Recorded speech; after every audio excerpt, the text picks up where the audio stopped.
It is such a sad, sad day. I've been shaken to my core. Oh, I learned last night that over this past weekend, 9-year-old Elijah Ross lost his life. He died, they are saying, from multiple blunt force traumas. Translated into English, instead of medicalese, that means that he had the crap beat out of him and he was beaten to death. A 9-year-old boy was beaten so badly that he died. And since the news referenced a guardian instead of his parents, and since the news said that there was a protest down at the Department of Children's Services over his death, I'm taking that to mean that he was already in foster care or in some manner had been removed from his parents' home. And yet he was still beaten to death. How do we keep letting this happen? When are we going to stand up for our children? Where are those who call themselves followers of Christ? We wonder why so many out there are turned off. We wonder why. When I first approached somebody this neighborhood, she approached me and we got talking about fulfilling my vision to help these children. And then she found out I called myself a Christian. She didn't want to work with me. Why do we turn these people off? Because of the way we are and because we've ignored them for so long. Because we've rejected these children that are living in poverty. We've rejected these children that are being abused in this way. We want nothing to do. We don't want them in our church. They're unruly. They smell. Their clothes are dirty. Why would we let them in our church? That's our attitude of so many that call themselves followers of Christ. We are doing the opposite of what he told us to do, and it is time that it stopped. I'm recording this actually at 4:30 in the morning after learning of this. This just shook me to my core. I've been trying to pray all night for the soul of this young man. Pray for any children that may have been in that home with him, who are now hopefully been placed somewhere else that's safe for them, but that have witnessed this and been traumatized probably for life by this. And anyone that cared about little Elijah Ross, for his classmates at school, I hope that at least GCS had enough sense to make sure that whoever his guardian was sending him to school. Although if that's the case, that's a whole different question of why did people at the school not see he was being abused and do something about it before it resulted in his death. But that's a whole different issue. I want to talk to you about why we, as followers of Christ, are not helping children. Why do we not know? Part of why this shook me so much. I mean, we hear all the time, unfortunately, about children that are dying of gun violence, children that are dying of abuse, children that are dying of starvation. I have a new brother on here that's been helping with some of the social media stuff. And he runs an orphanage in Uganda. I imagine he's seen some children that have come close to starving to death. And maybe he's seen some that actually have. Because Uganda is not a very wealthy place right now. It's a third world country that's struggling. And from what I've heard, they don't, treat their orphans very well. That's why orphanages such as that one are necessary. But see, this one shook me so bad because it's right in my neighborhood. This is where I come from. This is where I escaped from when I was 15. This is where I've came back to because I want to help kids that are just like me. I grew up at the corner on 3rd and Sherman Street. I grew up at that corner. This happened about 5 blocks or 6 blocks further up there on Sherman Street. A house I've walked past countless times in my life. I had a friend for a little while when I was a child that lived a few houses down from where this happened. This shook me because it could have been me. It could have been any of my siblings. This should have been me. 45 years after I should have been killed by the abuse I suffered, and only survived by a miracle given to me by God, it's happening all over again. To someone just like me. knows what future that boy could have had if somebody only cared enough to know him, enough to recognize what was going on in that house. There is a large Pentecostal church building across the street. Literally across. If this happened when they're saying it happened on the very corner, then on the opposite side of that corner, there's a very large Pentecostal church building. I don't know how people actually go to that church, but the building itself is huge. Where were those people? How did they not know their neighbors enough to know what was going on? How? Because we never leave our church buildings. That's why people are so turned off by us. That's why they condemn us and reject us. Because we never bother to leave our building and get to know the people that are around us. And I say that because I've been in so many churches, and almost none of them ever spent time outside their church building. They might do a token one day a year when they go out and walk around the neighborhood. That's not how you build a relationship. And see, that's the only thing that would have saved that boy. If people had had a relationship with him and with the other people in that house so that they could see with their eyes and understand with their heart what was happening in time to get that boy help. This is not about money. This is not about, oh, well, we have a food pantry or we give to Associated Churches of Fort Wayne. This is about if you are a Christian, you are supposed to be developing relationships. Relationships among yourselves and relationships among those that surround your church. The only reason for putting a church anywhere is to build a relationship with the people in that neighborhood. If you are not doing that, then Jesus says you are failing. Period. That boy is dead because the Christians of this community did not build a relationship with him and with those living in that house so that we could recognize what was going on, so that maybe they would decide they want what we want, and then it would change. I am upset. I believe God is upset. And I am so sad. And I know God is sad. Anytime one of his children are taken too early, God is saddened by that.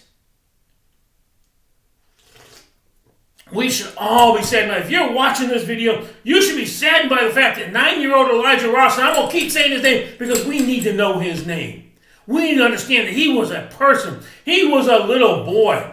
Maybe he was a little boy that liked Star Wars or liked school. Or he liked whatever it is that 9-year-old boys are into these days. Maybe he liked 9-year-old girls. Well, he probably liked an older girl. He probably liked 10-year-old girls. Elijah Ross was a boy who had a future ahead of him. See, because God spared me, I went on to earn a master's degree in business. I went on to be a chief financial officer. I went on to help so many. Not because I'm good and my therapists are still trying to convince me that I am, but because God is good and because God works through me. And because I build relationships with people, I try to get to know who they are to the extent they will allow me to. Where are the followers of Christ that should be doing that? Let me read you what Jesus said about this. What Jesus said about the children, such as 9-year-old Elijah Ross, that are surrounding us. Now I want to read you a passage out of Matthew, chapter 19, and we'll start at verse 13. And go through 15 here.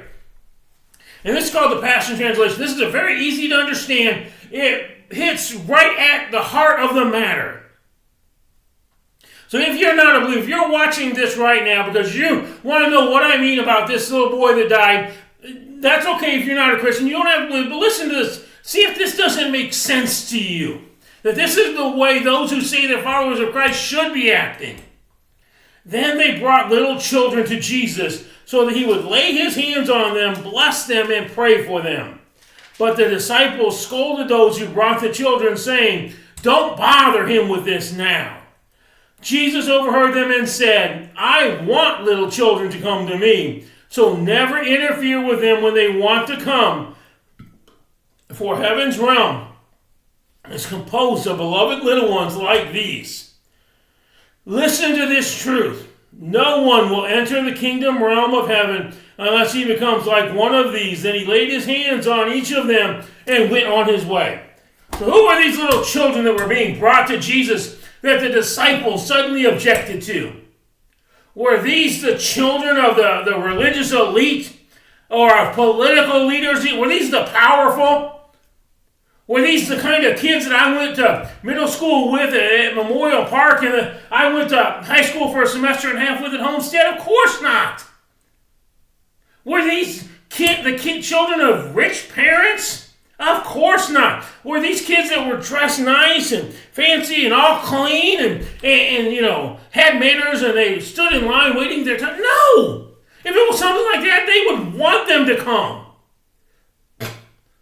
Well, we want people like that around us. We want people like that in our churches. We want their money. We want their influence. We want them in our churches. No, what these were? These were the street rats. These were the kids from Bloomingdale neighborhood where Elijah Ross lost his life this weekend. They were dirty and smelly. Many of them were probably wearing clothes that were not much better than rags. Many of them were probably hungry. They were unruly and loud and had no manners. They did not understand how to behave because nobody had ever told them how to behave. Many of them were probably street children or orphans. Two things that had no value in the culture and society of that day. That's why the disciples tried to push them away and say, go away, we don't want you here. Isn't that the same thing we do in our churches? If we don't see it outright, we certainly give that impression by the fact that we never go outside our church doors and talk to them. We're not out there in the afternoons during the week when they're home from school and outside playing in the fall or the spring. We're not out there in the summer when they're out playing ball. How did I come to know Jesus? Pastor Larry Taylor kept coming back to my house to talk to my mother, and every time he did, he knocked on my bedroom door and asked me to come to church. He was trying to build a relationship with me at a time I didn't think I wanted one with him. And when nobody should have wanted a relationship with me. That's the kind of children that were being brought to Jesus and were being shooed away. And you know the irony of this? That's what the men were that were pushing these children away. They were social outcasts. They were worthless as far as the other people around them were concerned. 4 of them had one of the smelliest, dirtiest jobs in all of Israel. One that was at the lowest of the low social ladder. Many of them were illiterate, did not know how to read or write. One of them was going to betray Jesus. Another one was a thief and a traitor to his own people. These are the ones who stood up and said, go away, you're not good enough to see Jesus. And what did Jesus say? Bring them here. I want them. That's the ones I want. He says, do nothing to impede them from coming. How do we impede them from coming today? By not going to where they are. By not getting to know them. We don't know when a child is being hurt at home because we don't know that child. And so we say, well, we give to this or we support this. No, that's not it. See, when you give food from a food pantry, that's all good and well, but you're treating a symptom. You don't know what the disease is because you don't know the person. Watch some of them nowadays. They line them up in their cars for blocks and have them drive through. They may get 2 seconds to talk to somebody from that church. Not more than enough time to say hello. How is that building a relationship? How is that helping someone come to see who Jesus is? And I'm talking about just in the COVID era, that's the way it's been for a long time. And you know what? The sad truth is that much of that food doesn't even make it to the children it's meant for. I know from my own experience, I know from watching what I do. A large part of food stamps are actually sold to other people than the families are given to. A large amount of the food that's given to these food pantries is sold so that the parents can buy drugs or alcohol or cigarettes.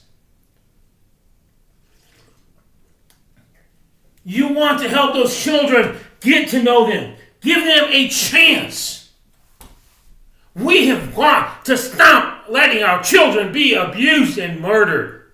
And no, I'm not saying it only happens in these poor neighborhoods. It happens in rich neighborhoods. In the suburbs of northwest of Chicago, Addison and Wheaton and Carroll Stream and Glendale Heights, where I lived for a little while, where my friend Steve, there's abuse going on there. Out here in the Aboit area of Fort Wayne and out north, beyond DuPont, where they're all moving now, there's abuse going on there. But it's so much more and so much worse in these poor neighborhoods, like Bloomingdale and Nebraska and some of the neighborhoods south of downtown. And part of that is because you have poverty added on top of that. Living in severe poverty for a child is another trauma added on top of all the other traumas that they're going through. These children are being bullied because they have dirty clothes or because they smell, because they're hungry. They're being abused at home. They're being neglected because their parents are strung out on drugs. But see, we don't know that in our churches because we never get off our lazy butts and go outside and learn what is going on around us. We don't know the people. And it's time that changes. And I count myself among. I have a vision. I have something I want to do to help them. And I'm going to talk about that. And I'm going to give you a way that you can help. And I challenge you, if you have a heart, if you are a human being with a heart, I challenge you. And I've done this before, and no one has taken me up on it. And I'm going to do it again in light of the fact that we just lost 9-year-old Elijah Ross, beaten to death, when in a place where he was supposed to be safe. Let me tell you, I'm doing this first of all. I understand you have to make relationships. You have to get to know them. After Christmas, I'm going to start mentoring or being like a type of big brother to a 14-year-old young man, if his mother will agree. And my goal is simply to build a relationship with him. Get to know this young man. I'm not going to be preaching at him. I'm not going to be reading the Bible at him. No, I'm going to take him to lunch. I'm going to, hang out at his house if that's what he wants, or bring him to my... Whatever he wants that will help him feel comfortable, help him know that somebody cares. I want to try to show him what the people of Zanesville showed me when I was 15 and came to them. They weren't reading the Bible. They weren't preaching to me and yelling at me to change my ways. They just let me be among them and showed me they cared. Jim and Kathy Bailey, Kevin and Jan Smith, Dad and Mom Taylor, Jody and Scott and Christy, Chris Bender, so many of these others, Joyce Walmsley and her parents, Jim and Jean. They showed me that they care. They built a relationship with me, and that changed my life. And we can do it again. So see, here's what I want. I believe that the first step in helping these children is to give them a safe place to go. A place where they know that for however long they want to spend in there each day, no one is going to hit them, no one is going to call them names, no one is going to molest them. They will be safe. And I call it a teen outreach center. It's going to be a place, again, somewhat similar to Boys and Girls Club, some of these others, except without the rules and the people watching over their shoulder, because these teens don't feel safe when it's like that. They don't want someone else telling them what to do. I want to open one of those where they can come and go as they feel they need to do, but they know that whenever they're in that building, they are safe. And through that, the volunteers and staff build relationships over time so that those teens will feel comfortable discussing what's going on, telling us if they're being hurt, telling us if somebody's doing something bad to them. Because that's the only way it's going to work, is if they voluntarily come forward, telling us that they are ready to get therapy, they want professional help. That's what we want. Now, the Remnant Teen Outreach Center would not have helped poor Elijah because he was only 9. But you know what? Or at least not directly. But I believe that if we build this in this neighborhood, if we get this open in the Bloomingdale and Nebraska neighborhoods, that it's going to help all the children. Because, as we get out, as we get to know the people in the neighborhood. Because if you and your churches will not get out there, I will. I will get out there. I will encourage other volunteers to come to be a part of the center. Get out in the neighborhood itself and meet people. If the so-called Christians, and especially the so-called evangelical Christians, which are anything but, because evangelical means that you are someone that goes out to where the people are who do not know Jesus. That's what an evangelist is. He goes out there to where people are that don't know him. Somebody that goes out there and builds a relationship. One of the reasons that Paul was working through all these stops that he made is because that helped him build relationships. They saw he wasn't there for their money, and it gave him a chance to get his foot in the door and to build a relationship with the people in that community. But if you will not do it, if you want to call yourself evangelical and will not go outside your church building to get to know people in your neighborhood, I'll do it. I'll call for other people to join me, to be a part of getting out there to know them. And as we do, we're going to get to know when other situations are happening with younger children or these teens that we're building relationships with. They're going to come to us and say, you know what, this other boy over here needs some help. And we'll be able to help them. And hopefully we'll be able to prevent the next Elijah Ross from happening. But I can't do this alone. It's not a one-man project. I don't have the skills for some of the things that need to be done. I'm not a fundraiser. It's going to take a lot of funds being raised to open a teen center. I'm not the type to smooth with the social services agencies and the city government and all these, but we need them. We need relationships with them so that when we do have a child we build a relationship with, we can help them. So I'm challenging you now. If you are watching this video, if you don't want to see the next Elijah Ross, if you don't want another child from this neighborhood to be killed by someone who should be protecting and loving him or her, step up and help. Come be a part of this. I need people. I need people to serve on the advisory board to help me figure out exactly how do we do this. I need workers who can participate in fundraising drives. I need people that can contact these social services agencies and these other and churches and businesses and the government. I need partners. A lot of people ask me to run this teen center. I don't want to run it. I want someone else to step up and run this. I need an executive director that has a passion for making sure no child is going to be killed by someone that should love and protect them. I want to be there talking to the kids, building a relationship, one-on-one. And I can't do that if I'm bogged down in paperwork and fundraising and meetings with politicians. So I need people to step up. And if you're in this area, if you're in Northeast Indiana, come and be a part of this. Are you going to continue to allow these children to die? I tell you right now, if you call yourself a Christian and you refuse to help children, Jesus already told you what's going to happen. In another section, he says it's better if you tied a giant millstone around your neck and was thrown in a lake than to cause one of these children to be turned away from him because of your action or inaction. Churches, my first challenge to you is get outside your church building. Build relationships with the people around you. And I don't just mean once a year or even once a month. Somebody in your church should be in that neighborhood every day talking to people, getting to know them, building relationships, doing things with them, inviting people from that neighborhood over to their homes to get to know them, because it's about relationships. You will never know what's going on in their lives. You will never be able to help them, and you will never be able to stop a tragedy, much less get them to believe in Jesus, if you do not build a relationship with them. But even beside that, whether you're a Christian or not, step up and help these children. Elijah Ross should not have died at 9 years old. I should not have suffered the 5 years of abuse that I suffered before going to Zanesville. Are we going to keep letting that happen?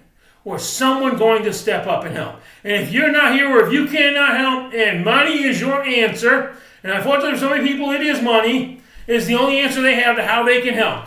Go on our website, TheRemnantFW.com. So that's TheRemnantFW.com. There is a donate button on there. Don't make a tax-deductible donation. We are a 501c3 corporation registered with the IRS. Our name is the Remnant Teen Outreach Fort Wayne Incorporated. We are registered with the IRS as a 501c3 corporation. Any donation you make is tax deductible. And if you don't want to go through the website itself, go on PayPal and look for the Remnant Teen Outreach Fort Wayne Incorporated. PayPal.me and look for the Remnant Teen Outreach Fort Wayne Incorporated. Make a donation. We do need funds. I've spent a lot of my own money over this last year. I've had a lot of problems last year. I've had a lot of sicknesses over the last year. And yet I've continued to invest my own money in this vision. Setting up all of the business apparatus that's needed. Setting up the website, etc. Why? Because I care about these children. I knew something like this was going to happen because I've seen it. At 10 years old, I saw a boy a little bit older than me ODing on drugs. And when they wheeled him out of his house on the stretcher, I was standing there a few feet away when they wheeled him out on the stretcher. I'd been, I believe, on my way to his house to see his younger brother. When they started to wheel him out, he was foaming at the mouth. Nothing has changed in 45 years except that it has gotten worse. Here and elsewhere. And it will continue to get worse until we step up and say enough is enough. We're going to do something. We're going to open a safe place for these children that are on this side, the north side of downtown, that won't cross downtown to go to all those places that are on the south side. On the south side of town, there are several places. But these kids, they won't cross downtown to go over there.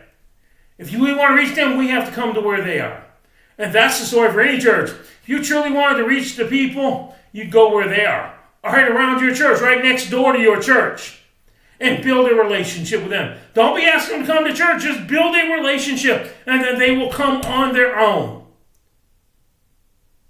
Again, please be in prayer for the soul of young Elijah Ross. He's in heaven now. His pain is finally over. Be in prayer for the children that knew him at school, any other children that lived in that home, anybody that cared about this young man, this little boy. And for these two neighborhoods, they are in such terrible shape right now. And I leave that with you right now. You can see I'm standing up. This is the first sermon in over a year I've stood up for. I got my cane on one side and the chair on the other to help me get through it. Because my back's really not strong enough yet. But I'm so shook by this. I was just like, no, this is not a you sit down. This is a you need to stand up and convey how serious this is. To message to the people that are out there. The people that tune in and watch this. Whether in Fort Wayne or elsewhere, my challenge to you is the same. If you say you believe in Jesus, let the little children come unto him. We do that by building a relationship with him. By looking at the ones that we don't want in our churches. We don't want around us because they're dirty, they're smelly, they're unruly and loud. They are terribly behaved. Those are the ones Jesus once brought unto him. I know because that was me once. And it no longer is simply because people loved me first. They loved Jesus and saw that Jesus loved me, so they loved me. And it changed my life. We can save lives. We can change lives. We'll step up together for this. And so I'm just going to leave it there. I'm just going to leave it there with that challenge. I'm not going to say a prayer this morning to end this message. I'm just going to ask you to please do something. Give. Volunteer. Do something. Pray. But most importantly, start to get to know someone outside of your church building. Get to know someone outside of your house. Don't ask them to go to church. Don't try to tell them about Jesus with your words. Get to know them. Period. Thank you.